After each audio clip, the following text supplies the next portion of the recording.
అనే పేరు మీరు చాలాసార్లు వినే ఉంటారు. ఈ మార్కు గారు మార్కు సువార్త అనే సువార్త కూడా రాశారు. మనం అది చదువుకుంటాం. ఈ సువార్తల్లో ఒక సువార్తగా మనకు కనిపిస్తుంది మార్కు సువార్త.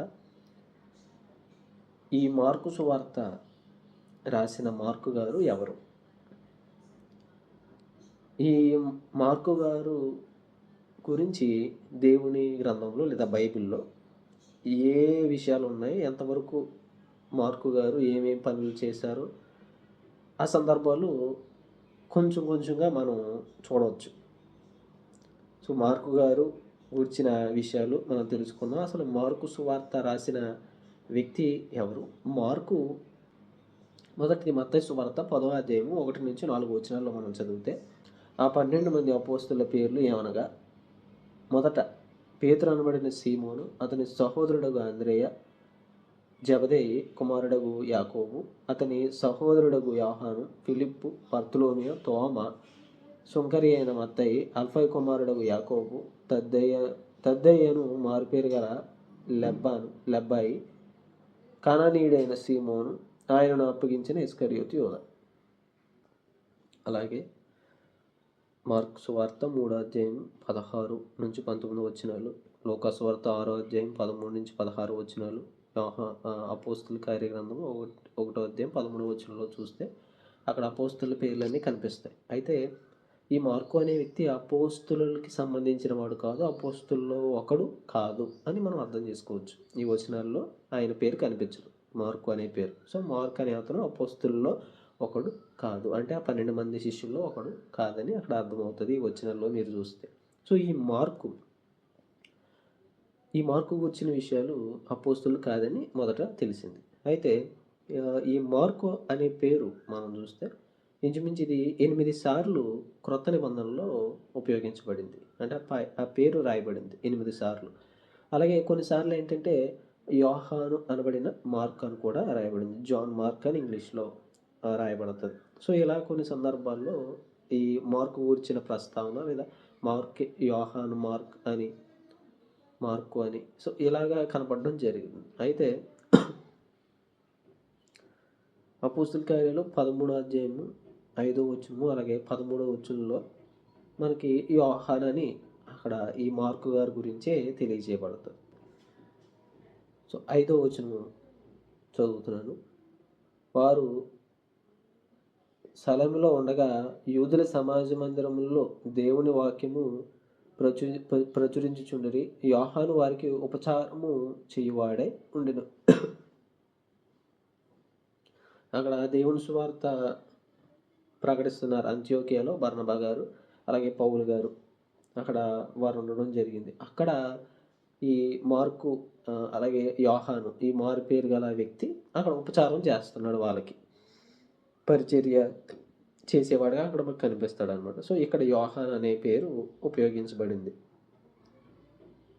అలాగే 13వ వచనంలో, తరువాత పౌలును అతనితో కూడా ఉన్నవారును వాడ ఎక్కి పాంపు నుండి బయలుదేరి పంపులియాలో ఉన్న పెర్గేకు వచ్చిరి.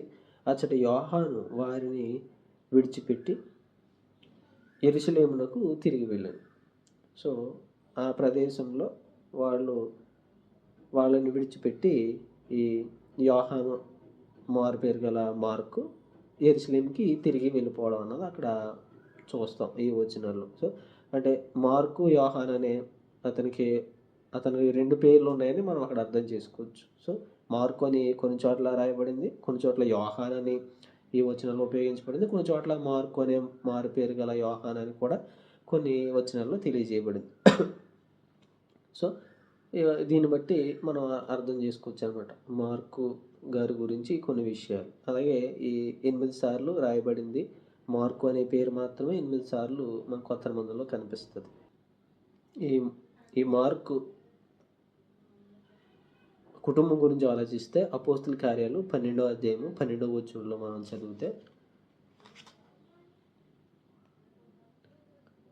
ఇట్లు ఆలోచించుకొని అతడు మార్కు అను మారు పేరు గల యోహాను తల్లి అయిన మరియా ఇంటికి వచ్చెను. అక్కడ అనేకులు కూడి ప్రార్థన చేయుచుండిరి. సో ఈ మార్కు అనే మారు పేరు గల యోహానుకి తల్లి పేరు కూడా మరియా. సో యేసుక్రీస్తు వారి తల్లి పేరు మరియా. ఇక్కడ ఇంకొక మరియా మనం చూస్తాం. సో యోహాను అనగా మార్కు అనే మారు పేరు వ్యక్తి తల్లి పేరు మరియా. సో ఆమె తల్లి పేరు మరియా అక్కడ మనం చూడవచ్చు. సో ఆమెకు తల్లి బైబిల్ గ్రంథంలో మనకి చూపించబడింది. అలాగే అపోస్తల కార్యాలు 12వ అధ్యాయం 25వ వచనంలో బర్నబాయు సౌలును తమ పరిచర్య నెరవేర్చిన తరువాత మార్కు అను మారు పేరు గల యోహానును వెంట పెట్టుకొని యెరూషలేము నుండి తిరిగి వచ్చిరి. సో ఈ బర్నబా గారు అలాగనే పౌలు గారు సువార్త పరిచర్యలో వెళ్తున్నప్పుడు ఈ మార్కును కూడా వెంట పెట్టుకుని పరిచర్య చేయడానికి ఆయన తీసుకుని వెళ్ళారనమాట. సో ఆ తర్వాత అంత్యోక్యకి వెళ్ళడం అన్నది ఆ తర్వాత అధ్యాయంలో చూస్తారు. సో ఆ యవనస్తుడైన మార్కు సౌలుకి బర్నబా గారికి ఉపచారం చేసేవాడిగా సహకారిగా సువార్త పరిచర్యలో వెళ్ళాడని మనం అక్కడ అర్థం చేసుకోవచ్చు. అంటే ఆ యవనస్తుడైన మార్కు సేవకులకి సహకారిగా ఉన్నాడనమాట.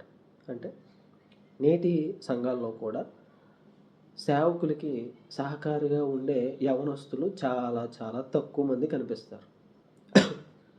ఒక సేవకుడు ఎక్కడికైనా సేవ పరిచర్య నిమిత్తం దూర ప్రాంతానికి వెళ్తున్నప్పుడు ఆయన కూడా వెళ్ళేవారు యవనస్తులు చాలా తక్కువ మంది ఉంటారు. అతి తక్కువ, రేర్ అన్నమాట.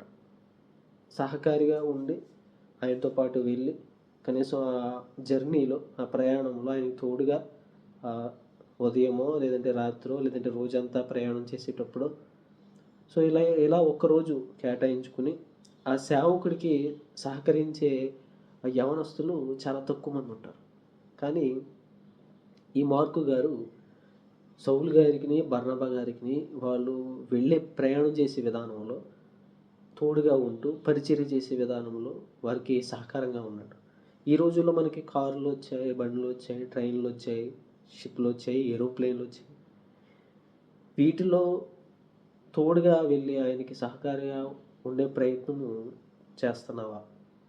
ఆ రోజుల్లో ఓడలు మాత్రమే, అలాగే గుర్రాలు, అది కూడా ధనవంతులకి. ఇలాగా అసలు మనకున్న సదుపాయాలు అంతగా ఆ రోజుల్లో లేవు. కానీ ఆ రోజుల్లో వారితో ప్రయాణం చేసి సహకారిగా ఉన్నాడు. ఈరోజు సహకారిగా ఉండడానికి వెళ్తే నాకేముంటుంది, వెళ్తే నాకు ఎవరైనా ఏదైనా అనుకుంటారా, లేదంటే ఎవరైనా హేళన చేస్తారా, ఏడిపిస్తారా, లేదా వెళ్తే నాకు ఏం భోజనం దొరుకుతుంది, వెళ్తే నాకు ఏం వస్తుంది, తినడానికి వస్తుందా, లేదంటే సంపాదించుకోవడానికి నాకు ఏం వస్తుంది, లేదా నా పని మానుకొని నేను ఎందుకు వెళ్ళాలి, ఇలాగా అనేకమైన ప్రశ్నలు మనలో లేవనెత్తుతాయి. అయితే దేవుని పనికి సహకారిగా ఉండాలి అని నువ్వు నిర్ణయం తీసుకున్నప్పుడు నీకు ఇవేమీ ఆటంకంగా ఉండవు. నువ్వు ఒక పని చేయాలని నువ్వు నిర్ణయం తీసుకున్నప్పుడు అది నీ మనస్ఫూర్తిగా నువ్వు ఇష్టపడితే దానికి ఏమి ఆటంకం వచ్చినా నువ్వు అది ఖచ్చితంగా చేస్తావు. అది దేవుని పని అయినా, దేవుని సేవకుడికి సహకారమైనా, ఇంకేదైనా సరే. సో ఈ మార్కు దేవుని సేవకులకి సహకారిగా ఉండడానికి ఆయన నిర్ణయం తీసుకుని బయలుదేరి వెళ్ళాడు. తనకి ఏది వస్తుందో, తనకి ఏం జరుగుతుందో, ఎవరైనా ఏమన్నా అనుకుంటారో, ఇవేమీ అక్కడ ఆలోచించే విధానం లేదు. ఈరోజు యవనస్తులకు కూడా ఇదే ఆలోచన ఉండాలి. ఏంటంటే నా స్థానిక సేవకుడికి నేను సహకారంగా ఉండాలి. నేను ఉండకపోతే ఎవరుంటారు? నేను ముందుండి చేయాలి. నేను ముందుండి సాయం చేసి దేవుని పని కొనసాగించాలి. నాకేమొస్తుంది, నన్ను ఎవరేమంటారు, ఏం చూసి ఏమనుకుంటారు, చూసి వెక్కిరిస్తారా, ఇవన్నీ మనం పట్టించుకోకూడదు. దేవుని దృష్టిలో నువ్వు గొప్పవాడు అవ్వాలంటే దేవుని పని చేయాలి, దేవుని సేవకుడికి సహకారిగా ఉండాలి. ఇది మనం గుర్తుంచుకోవాలి. ఇది మార్కు గారి విషయంలో మనం నేర్చుకోవాల్సిన విషయం. యవనస్తుడైన సేవకుడికి సహకారిగా ఉంటున్నాడు. సేవకుడికి సహకారిగా ఉంటూ ప్రార్థన చేసే విధానంలో మనం ఎంతమంది తోడుంటున్నాం, పాటలు పాడే విధానంలో ఎంతమంది తోడుంటున్నాం. కొన్ని చోట్ల కొన్ని సంఘాల్లో సేవకుడు ఒక్కడే ప్రారంభ ప్రార్థన నుంచి ముగింపు ప్రార్థన వరకు అక్కడ నుంచుని అన్నీ చేసుకుంటాడు. పాటలు పాడడము, ప్రార్థన చేయడము, ఇవన్నీ అలా చేయకూడదని అనట్లేదు. కానీ స్థానిక సంఘ సభ్యుడిగా, యవనస్తుడిగా, ఒక పురుషుడిగా దేవుడు నీకు ఇచ్చిన ఆధిక్యతను నువ్వు ఎలా ఉపయోగించుకుంటున్నావు, ఆ పరిచర్యలో ఆ సేవలో నువ్వు పాలు పొందుతున్నావా అన్నది మనం ఆలోచించాలి. ప్రార్థన చేయడము, లేదంటే వాక్యం చదవడము, లేదంటే పాటలు పాడడం, నీ గాత్రాన్ని ఉపయోగించి దేవుని స్తుతించడము, ఇవన్నీ అక్కడ నీ గొంతు విని ఎవరేమనుకుంటారు, నీ గొంతు సరిగా లేదా అన్నది కాదు. అక్కడ నువ్వు మనస్ఫూర్తిగా దేవుణ్ణి ఎంతలా స్తుతిస్తున్నావు అన్నది అక్కడ దేవుడు చూసి. సో ఈ పరిచర్యలో నువ్వు సహకారిగా ఉంటున్నావా, ఇది దేవుని పరిచర్య. అలాగే కొన్ని మీటింగ్స్ మనం పెట్టుకుంటున్నప్పుడు టెంట్లు వేసుకుంటాం, ఏ స్థలంలో పెడతామో ఆ స్థలం శుభ్రం చేసుకుంటాం, లేదా వంటలు వండుకుంటాం, ఇవన్నీ సిద్ధపరుస్తాం. వాటన్నిటికీ సహకారిగా మనం ఉంటున్నాము.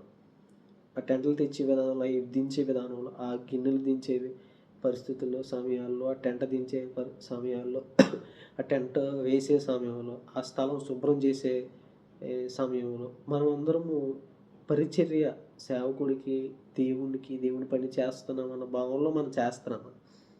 సేవకుడికి సహకారిగా ఉంటున్నాము. మార్కులాగా మనం ఆలోచించాలి. ఇక్కడ ఇద్దరు సేవకులకి ఆయన సహకారిగా వెళ్ళాడు, ప్రయాణం చేశాడు. మన స్థానిక సంఘంలో చేసిన ప్రతి పనికి మనము సహాయపడుతున్నామా? సహాయపడాలి. దేవుని పనిలో పాలు పొందాలి. అప్పుడే ఆయన ఇచ్చే దీవెనలు పొందుకోవాలి. ఇది మనం అర్థం చేసుకోవాలన్నమాట. సో ప్రతి విషయంలో అదే సేవకుడు చేసుకుంటాడులే, సేవకుడు డబ్బులు ఇచ్చి, దైవజనుడు డబ్బులు ఇచ్చి మనుషులు పెట్టుకుని చేయించుకుంటాడులే, కాదు. నా మట్టుకు నేను దేవుని పనిలో సహకరించాలి అని మనం ముందు అడిగేయాలి. ఆ పని సంపూర్తి చేయాలి. ఆ స్వార్థ బహిరంగ మీటింగ్, లేదంటే ప్రార్థన, లేదంటే ఆ కూడికను విజయవంతం చేయాలి. నువ్వు ముఖ్యంగా నువ్వు ముందడిగేసి నువ్వు సహకరించాలి. ఇది ప్రతి ఒక్క సంఘస్థుడి బాధ్యత. సేవకుడికి సహకారిగా ఉండడం అనేది సంఘస్థుడి ప్రతి ఒక్కడి బాధ్యత. అప్పుడే దేవుని పని ముందుకి కొనసాగుతుంది. సో మార్క్ గారు కూడా అదే దృక్పథంతో ఆయన సహకారంగా ఆయన పరిచర్య ధర్మం కొనసాగించాడు. చాలామంది చర్చ్ బిల్డింగ్స్ నిర్మాణం చేసుకుంటారు.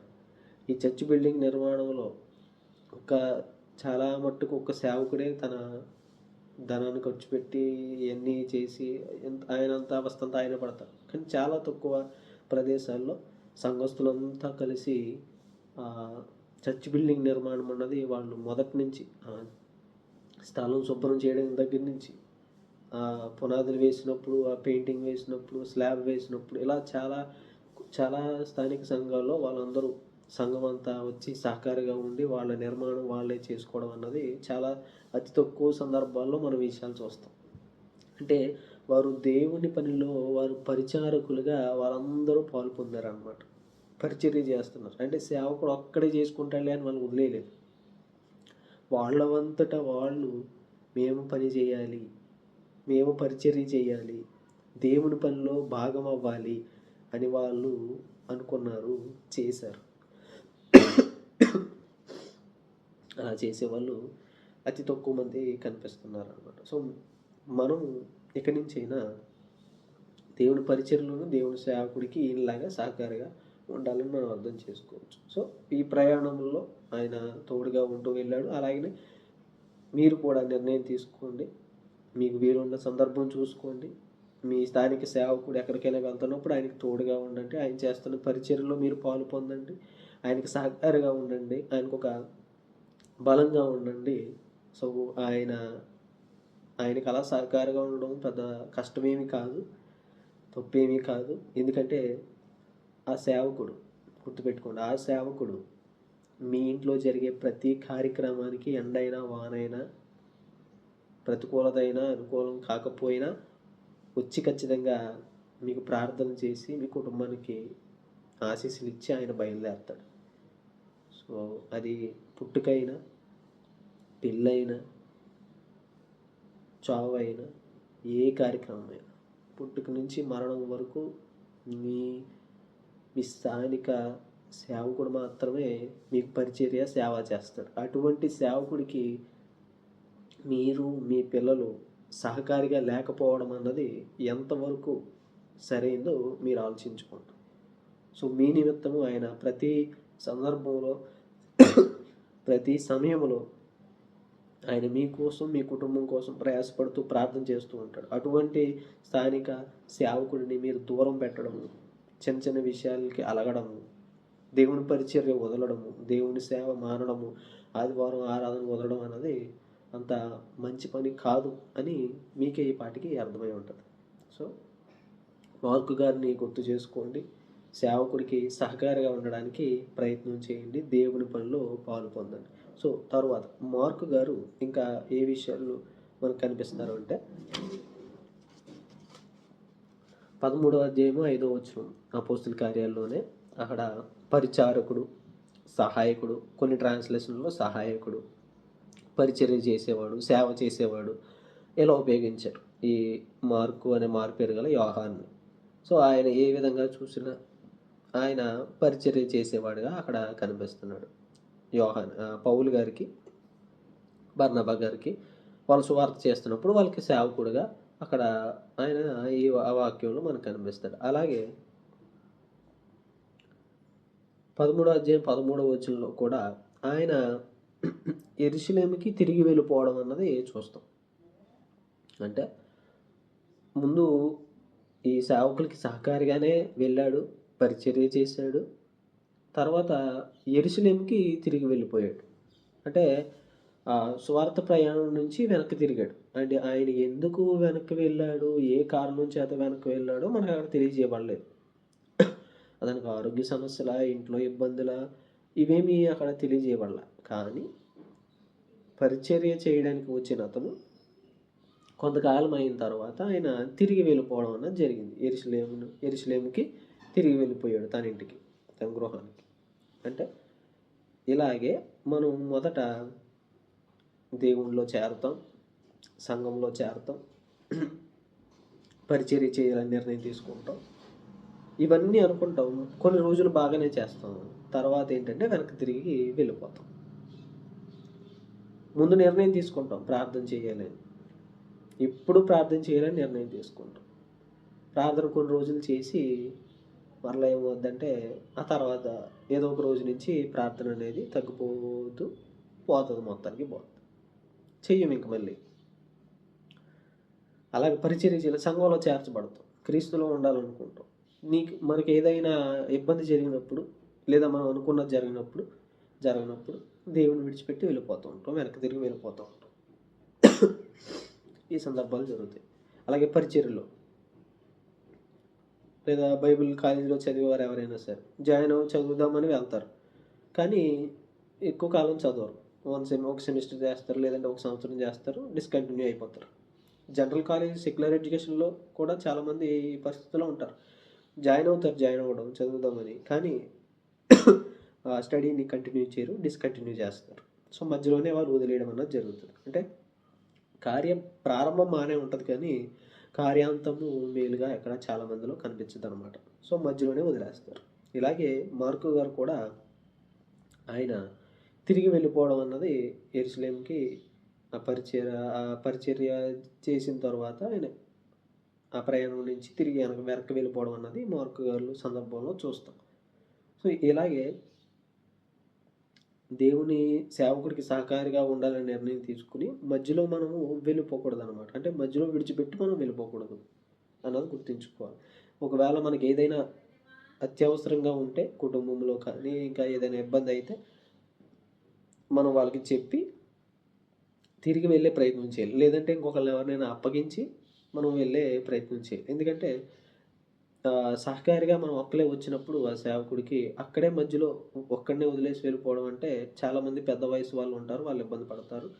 సో మనం ఎవరినైనా ఇంకొక వ్యక్తిని అక్కడ రీప్లేస్ చేసి మనం వెళ్ళడం అయినా జరగాలి. లేదంటే ముందుగా సేవకుడికి ఇన్ఫార్మ్ చేసి సరే అంటే ఓకే అంటే మనం తిరిగి మన అత్యవసర పరిస్థితి ఏంటో మనం చూసుకోవడానికి వెళ్ళాలి.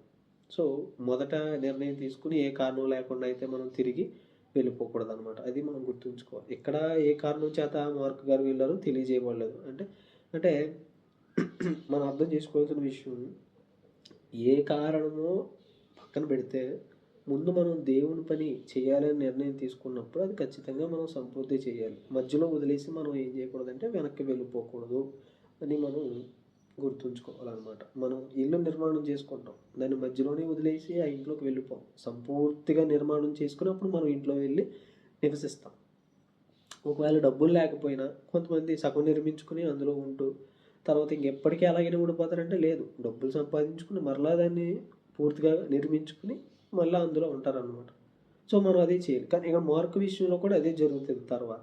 ఆయన తిరిగి వెనక్కి వెళ్ళిపోయినా సరే తర్వాత సందర్భంలో ఆయన మళ్ళా పరిచర్య చేయడానికి బర్నబా గారి ద్వారా మరలా రావడం అన్నది అక్కడ మనం చూస్తాం. ఆ విషయం చూస్తే అపోస్తుల కార్యాలు 15వ అధ్యాయము 37వ వచనం నుంచి 40 వచనాల్లో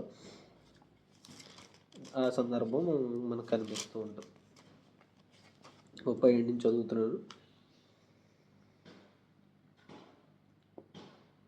అప్పుడు మార్కు అను మారు పేరు గల యోహానును వెంట పెట్టుకుని పోవుటకు బర్నబా ఇష్టపడెను. అయితే పౌలు పంఫూలియాలో పని కొరకు తమతో కూడా రాక తమను విడిచిన వారిని వెంటబెట్టుకొని పోవుట యుక్తము కాదని తలంచెను. వారిలో తీవ్రమైన వాదము కలిగినందున వారు ఒకరిని ఒకడు విడిచి వేరైపోయిరి. బర్నబా మార్కును వెంటబెట్టుకొని ఓడ ఎక్కి కుప్రాకు వెళ్ళాను. పౌలు శీలను ఏర్పరచుకొని సహోదరుల చేత ప్రభువు కృపకు అప్పగింపబడిన వాడే బయలుదేరి సంఘములను స్థిరపరచుచు సిరియా కిలికియా దేశముల ద్వారా సంచారము చేయుచుండెను. సో, ఈ మార్కు అనే వ్యక్తి గురించి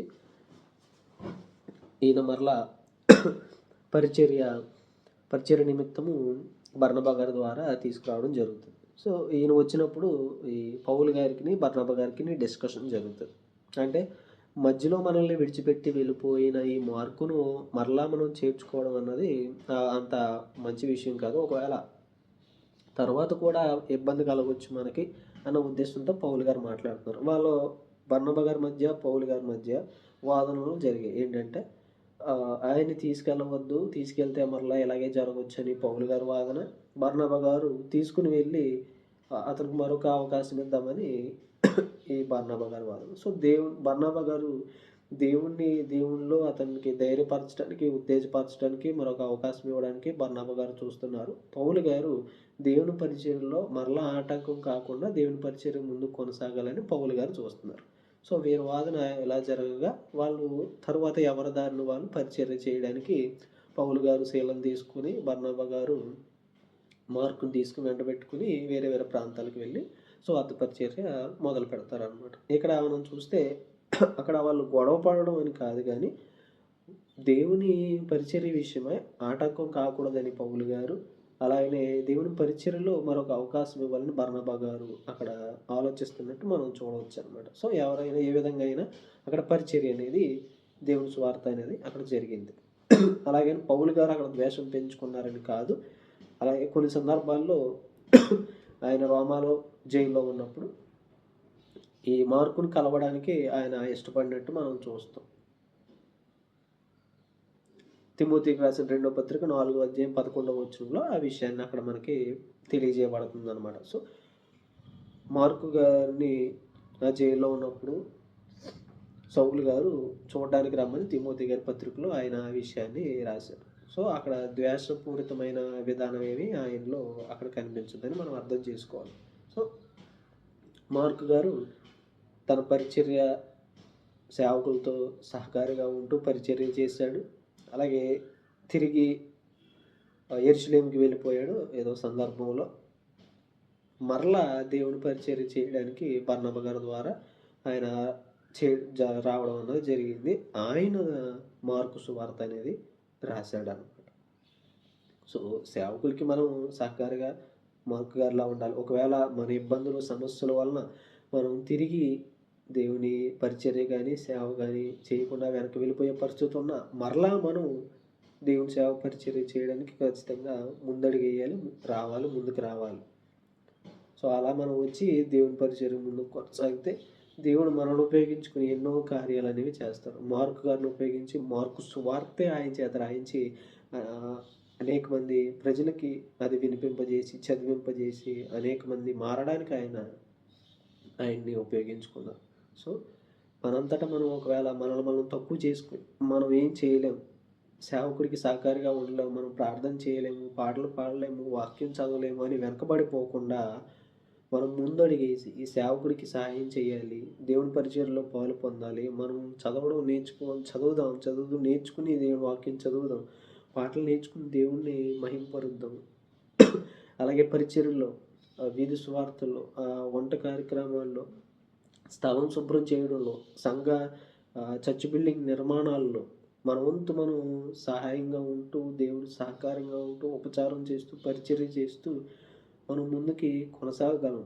ఆ అవకాశం మనకి దేవుడు ఇస్తున్నాడు. దాన్ని మనం సద్వినియోగం చేసుకొని మార్క్ గారిలాగా మనం ఒకవేళ దేవునిలో లేకపోతే ఆయన్ని చూసి సహకారిగా మనం ఉండాలని నిర్ణయం తీసుకోవాలి. ఒకవేళ తప్పిపోయి వెనక్కి వెళ్ళిపోతే మరలా ఆయన్ని చూసి ఆయన ఎలా అయితే వచ్చాడో మరలా మనం తప్పిపోయిన చోటే ఉండకుండా మరలా దేవుడి దగ్గరికి వచ్చి ఆయన ఉపచారము, ఆయన పరిచర్య చేసుకునే అవకాశం మనకుంది. కాబట్టి ఆ పరిచర్య ధర్మము, ఆ ఉపచారము, దేవుని సేవ, దేవుని సేవకుడికి సహకారిగా ఉండడం అన్నది సంఘంలో మీ యొక్క బాధ్యత. కాబట్టి దాన్ని గుర్తుపెట్టుకొని సంఘంలో మీ సేవకుడికి మీరు సహకారిగా ఉండండి. సేవకుడు చేసే పనిలో మీరు సహకారిగా ఉండండి. దేవుని వాక్యం తెలుసుకోండి. దేవుని సేవకుడిని అర్థం చేసుకోండి. అర్థం చేసుకోకుండా అపోహలు పెట్టుకొని, అపార్థం చేసుకొని ఆయన్ని తిట్టుకోకండి. కాబట్టి ఆయన మీకోసమే కష్టపడుతున్నాడు. ప్రతి ఒక్క సేవకుడు, సంఘంలో ఉన్న ప్రతి ఒక్క సభ్యుడి కోసం ఆయన కష్టపడతాడు, ప్రార్థన చేస్తాడు. ప్రతి విషయంలో ఆయన మీకోసం ముందుంటాడు. అటువంటి వ్యక్తికి ఆయన కోసం కాదు, దేవుని కోసం మీరు ఏం చేయండంటే సేవకుడికి సహకారంగా ఉండండి. ఆ సహాయం చేసి ఈ పరిచర్య ధర్మం చేస్తూ దేవుడు ఇచ్చే దీవెనలు, ఆశీర్వాదాలు మీ అంతట మీరు సంపాదించుకొని ఆ దేవుని సేవలో ముందుకు కొనసాగాలని కోరుకుంటున్నాను.